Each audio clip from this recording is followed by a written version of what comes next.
Everyone knows the name Martin Luther King Jr. His speeches changed the world. His dream inspired millions.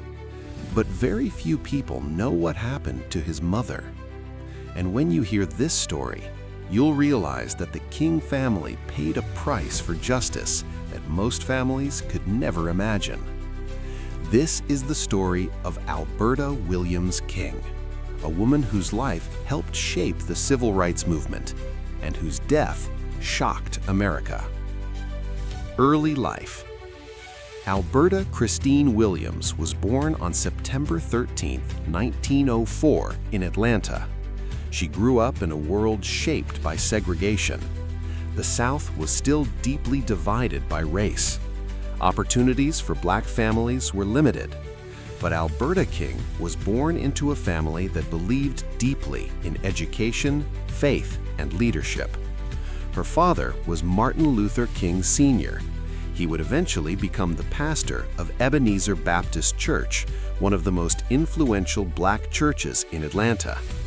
Growing up inside the church shaped Alberta's life. She learned music.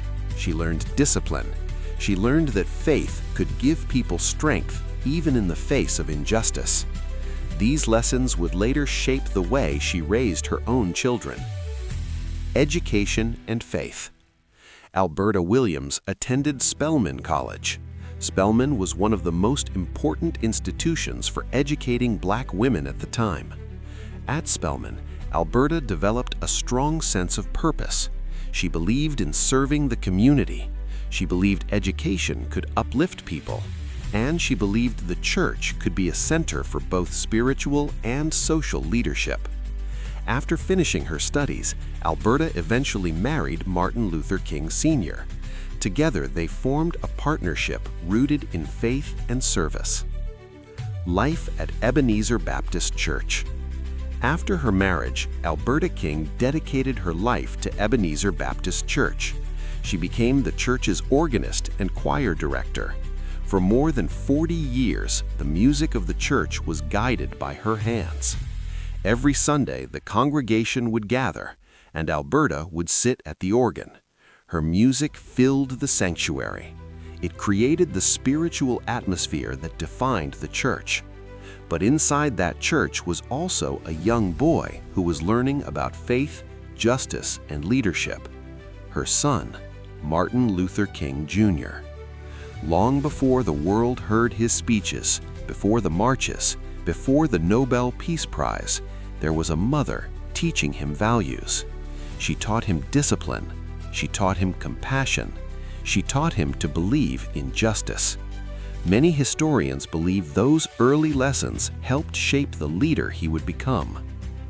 Growing up in the King household. Growing up in the King household was not ordinary. The family was deeply involved in church life. Conversations about faith, justice, and equality were common. Martin Luther King Sr. was a powerful preacher, but Alberta King was the steady foundation of the family. She raised 3 children, Martin Luther King Jr., Christine King Ferris, and Alfred Daniel Williams King. She emphasized education and character. She wanted her children to believe in their dignity in a world that often denied it. Those values would eventually shape the civil rights movement itself. The rise of Martin Luther King Jr. As Martin Luther King Jr. grew older, his leadership began to emerge. He became a minister like his father, and in the 1950s and 1960s, he became the most recognizable voice of the American civil rights movement. His leadership during the Montgomery bus boycott, the March on Washington, and many other movements made him a global symbol of justice. But for Alberta King, he was still her son. 1968, the assassination. Then came the moment that shattered the King family. On April 4, 1968, Martin Luther King Jr. was assassinated in Memphis, Tennessee. The news shocked the world. Millions mourned. Cities across America erupted in grief and anger. But imagine the pain of a mother burying her son. The loss was unimaginable. Many families would never recover from something like that.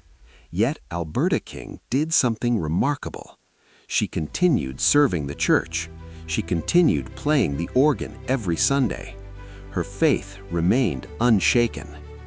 6 years later, but tragedy would strike the King family again.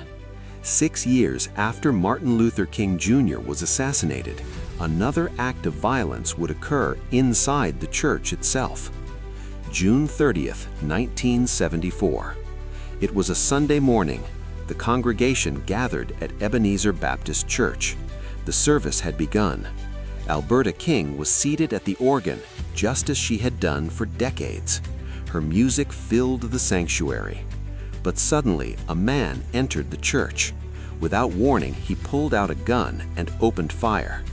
Chaos spread throughout the sanctuary. People screamed. Some tried to hide. Others ran for safety. In the middle of the panic, Alberta Williams King was struck by gunfire. She was 69 years old. She died in the same church where she had worshiped and served for most of her life. The killer later claimed he was on a mission to kill Christians. The tragedy shocked the nation. The impact. America had already lost Martin Luther King Jr. to violence. Now her mother had been killed as well. 2 generations of the same family, both lost to acts of violence. The King family had given so much to the struggle for justice, yet their sacrifices are rarely fully discussed. Remembering Alberta King. Today, the world remembers Martin Luther King Jr.